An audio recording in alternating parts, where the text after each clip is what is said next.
ओम गंग गणपते नमः। सर्वप्रथम पूज्य देव होते हैं गणपति।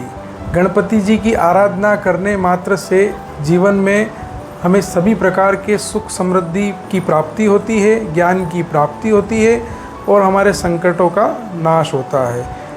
सबसे पहले हम ये जानते हैं कि गणपति जी की आराधना क्यों करनी चाहिए, गणपति जी के हमारा जीवन में क्या महत्व है। तो गणेश जी हमारे सर्वप्रथम पूज्य देव हैं और गणपति चतुर्थी का जो महत्व है वह यह है कि भाद्र पक्ष शुक्ल पक्ष की चतुर्थी, इसी दिन भगवान श्री गणेश का जन्म दिवस माना जाता है। शास्त्रों के अनुसार इसी दिन भगवान का जन्म हुआ था, इसीलिए इस त्यौहार को हम धूमधाम से हिंदू समाज मनाते हैं। हिंदू समाज में गणपति देवता सर्वप्रथम पूज्य देव माने जाते हैं। इनकी पूजा अर्चना करने के बाद ही हम किसी अन्य देवता की पूजा कर सकते हैं। इस हेतु गणेश जी की पूजन सर्वप्रथम हमें करना अनिवार्य होती है। वर्ष 2024 में जो गणेश उत्सव मनाया जाएगा, गणपति जी की स्थापना जो की जाएगी, इस हेतु दिनांक 6 सितंबर 2024 से ही चतुर्थी तिथि का प्रारंभ होगा, जो कि 7 सितंबर 2024 शाम 5:36 तक चलेगी। सूर्योदय के हिसाब से यदि हम चतुर्थी तिथि मनाएं तो हमें 7 सितंबर 2024 को ही गणेश स्थापना विधिवत करना चाहिए। अगर आप घरों में और पांडालों में गणपति जी की मूर्ति स्थापना करना चाहते हैं तो 7 सितंबर 2024 को आप पूजा अर्चना कर विधिवत गणेश जी की स्थापना कीजिए। इस दिन सूर्योदय से लेकर शाम 5:36 तक चतुर्थी तिथि रहेगी, तत्पश्चात पंचमी तिथि लग जाएगी। तो आपको विशेष ध्यान रखना है कि शाम 5:36 के पूर्व ही आप गणेश जी की स्थापना करें, जिसमें निम्न मुहूर्त सर्वप्रथम यह रहेगा।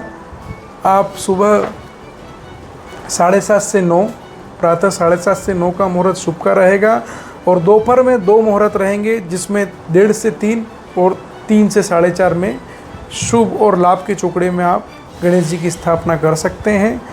और अभिजीत मुहूर्त जो रहेगा वह 12 बजकर स्टार्ट होगा और 12:49 पर समाप्त होगा। विशेषकर राहु काल में श्री गणेश जी की स्थापना ना करें, उसमें वर्जित है। वह समय रहेगा सुबह 9:18 से 10:52 तक। यह समय पूजा हेतु वर्जित रहेगा।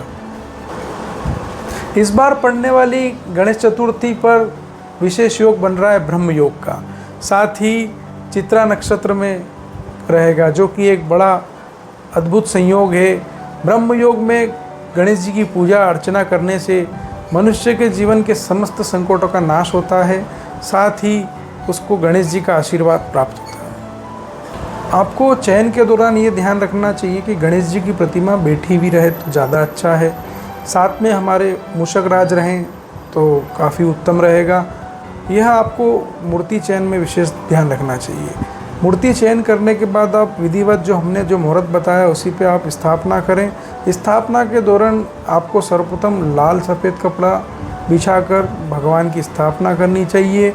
स्थापना के दौरान थोड़े से चावल के ऊपर कलश के ऊपर अशोक के पत्ते और जल रखकर, नारियल रखकर लच्छे से उसे बांध देना चाहिए।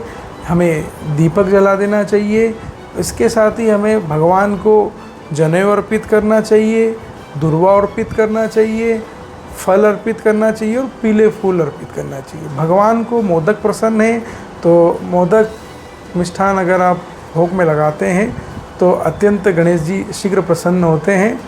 यह आपको ध्यान रखना चाहिए। साथ ही आप पूजा करते समय इस विषय पर ध्यान रहे कि उस दिन घर में सात्विक भोजन बने। आप सात्विक भोजन करें, तामसिक भोजन से बचना चाहिए और साथ ही अपने आप को शुद्ध रखना चाहिए, जिससे गणेश जी प्रसन्न हो और आपके घर में सुख शांति का वातावरण लेके आए और समृद्धि और शांति आपके घर में सदैव बनी रहे।